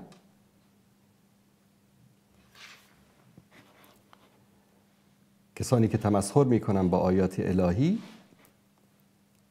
اینها اتوماتیک از دایره اسلام خارج میشن. سوال دیگری برادرم این بود که کسی است که تمسخر میکنه، ریشخندی میکنه، با دوستش مزاح میکنه، بعد گپ میرسه به چی؟ به تمسخر و به ریشخندی و به اصطلاح استهزا و خلاصه سر ریشش و سر قیافش و خلاصه سر همه چیز. ما در سوره حجرات که من بهش میگم سوره اخلاق، ما آیه‌ای داریم. الله سبحانه و تعالی میفرماید که یا ایها الذین آمنو، ای مؤمنین، لا یسخر قوم من قوم، قومی از قوم دیگری به تمسخر و ریشخندی یاد نکنه. مثلا چی است؟ حالا این ازبک است، قهقه میخنده، ریشخند، این پشتون است، جوک براش درست میکنن، این ایرانی است، این افغانی است، این تاجیک است، این فلانی است. به نام قوم برای مردم جوک و لطیفه و ریشخندی درست میکنن. الله متعال میگه که آگاه باشید ای مؤمنین که قومی قوم دیگری رو مسخره نکنن. عسى ان یکونوا خیر منهم، شاید اون قومی که شما دارید مسخره میکنید در پیشگاه خدا شما بهتر باشن. ولا نساء من نساء عسى ان یکن خیرا منهن، و زنانی از شما زنان دیگری رو مسخره نکنن، شاید اونایی که شما دارید مسخره میکنید از اینها بهتر باشن.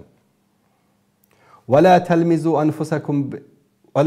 انفسکم، هم دیگر رو با لقب‌های زشت یاد نکنید، یعنی کنایه نگید به هم دیگر.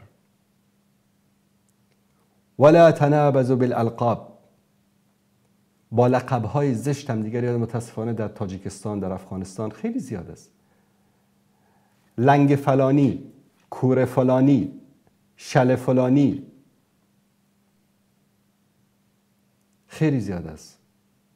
کدام محمود میگی؟ والا لنگ محمود رو میگم، او کور احمد رو میگم. اینها تنابز بالالقاب است. فلانی، خیلی معذرت میخوام، من شنیدم طرف یک تاجر خیلی بزرگی بود، فلان گاو. پرسیدم چرا اینطوری میگن؟ چون گفت بسیار چاق است، مردم بهش میگن فلان گاو. الله متعال صریحا در این آیت من میکنه از این. بئس اسم الفسوق بعد الایمان، چه زشت است که نام فاسق بر شما نهاده بشود بعد از این که مؤمن شدید. یعنی انسان مؤمن این اعمال را انجام نمیده، مسخره بازی نمیکنه، کنایه نمیزنه، لقب زشت نمیگذاره.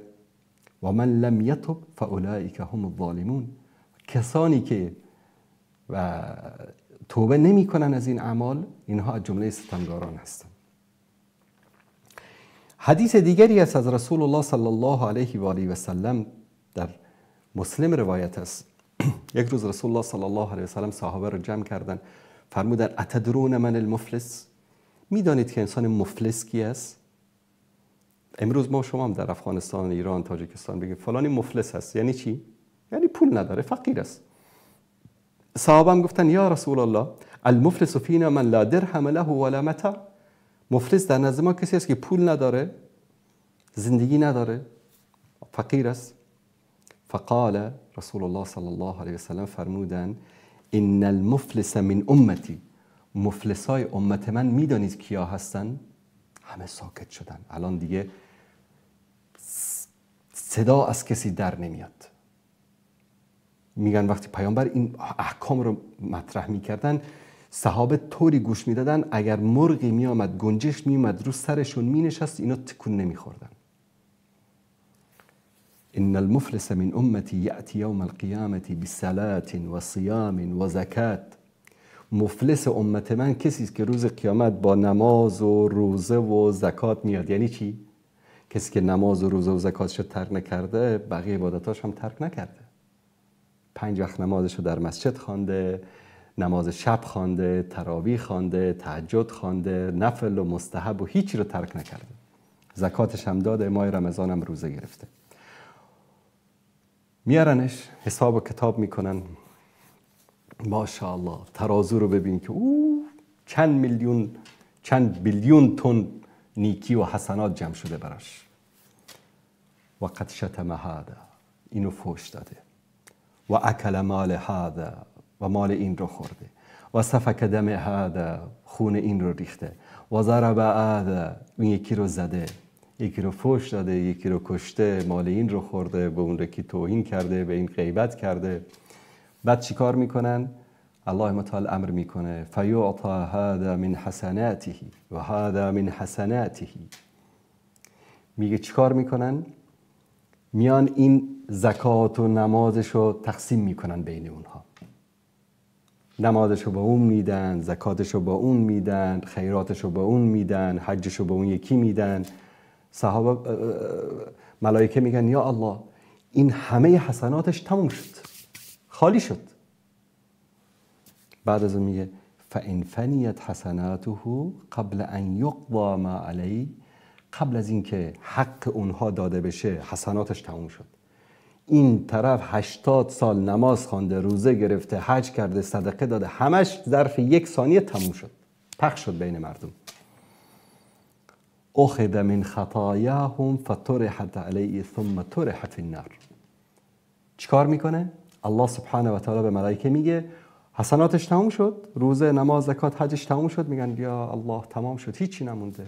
خب الان از اونایی که این حق اونها رو پایمال کرده، بهشون فحش داده، توهین کرده، غیبت کرده، اهانت کرده، حقشون رو ضایع کرده، گناههای اونها رو بگیرید ببینید چقدر زنا کردن، چقدر شراب خوردن، چقدر دروغ گفتن، چقدر فسق و فجور انجام دادن. بگیرید گناهان اینها رو به اندازه همون حق اونا که باید از حسناتش داده میشد الان تمام شده، از گناهان اونو بگیرید رو سر این بندازید. بعد از اون با همین گناه ها، با همه اینها هیچ حسنه‌ای هم براش نمونده. فطرح فی النار، انداخته میشه در کجا؟ در آتش جهنم. این است مفلس. رسول الله صلی الله علیه و سلم فرمودن مفلس حقیقی این است. پس انسان هایی که یعنی حدیثی از واقعا انسان گاهی اوقات وقتی که این حدیث انسان میشنوه اصلا میترسه که اصلا زبان باز بکنه. روزی پیامبر صلی الله علیه و سلم فرمودن که این دسترنج زبانها، یعنی نتیجه آنچه که زبانها انجام میدهند، انسان رو به جهنم میندازه. یک از صحابه یا رسول الله همین زبان؟ فرمودن بله همین زبان.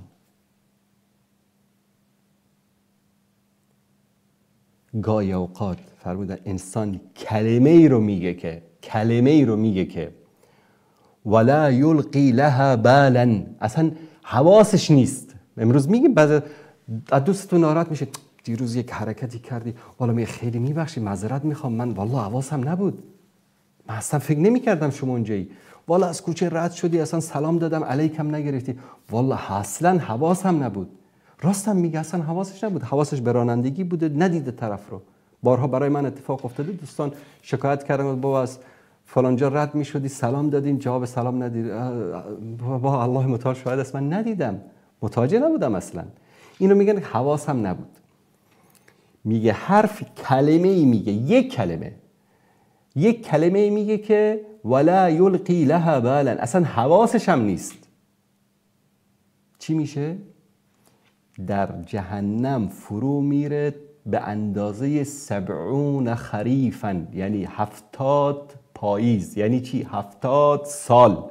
شما تصور کنید ماشین رو سوار هستید، با سرعت نور، مافوق نور حرکت دارید میکنید و 70 سال در راه باشید، یعنی یک عمر کامل. به کجا میرسید؟ میگه یک کلمه میگه، حواسش نیست، 70 سال به قعر جهنم میره. یک روزی زنی قد کوتاهی از انصار بود فکر کنم، رد میشد. آیه نازل شده بود که مسخره نکنید، چیز نکنید.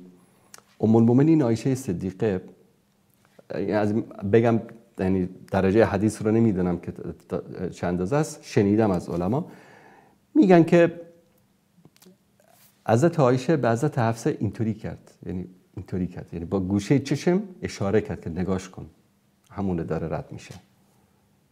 رسول الله صلی الله علیه وسلم نشسته بودن، گفتن ای عایشه حرکتی رو کردی که اگر با آب اقیانوس هم مخلوط بشه، همه آب اقیانوس رو هم چیکار میکنه؟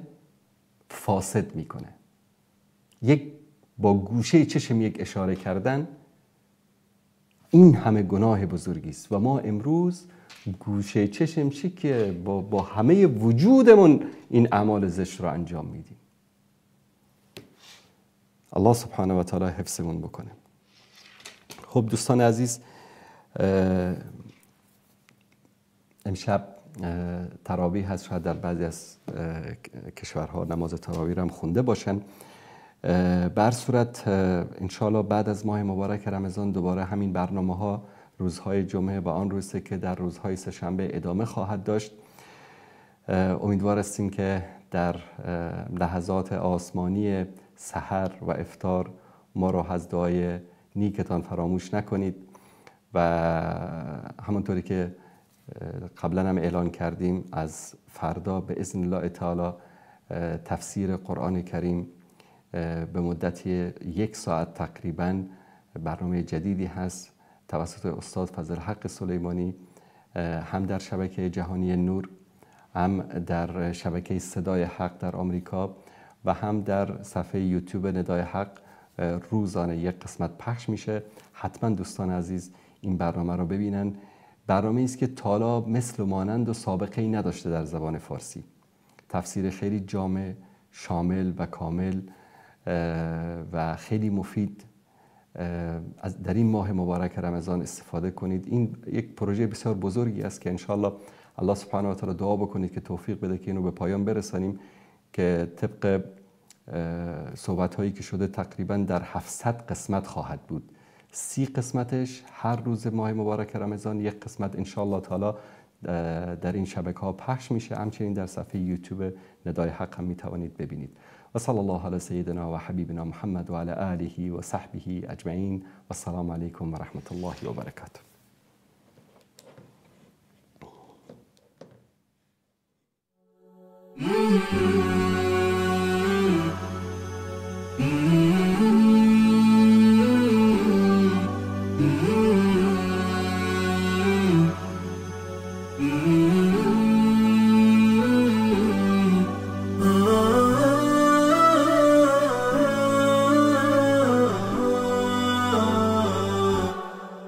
Oh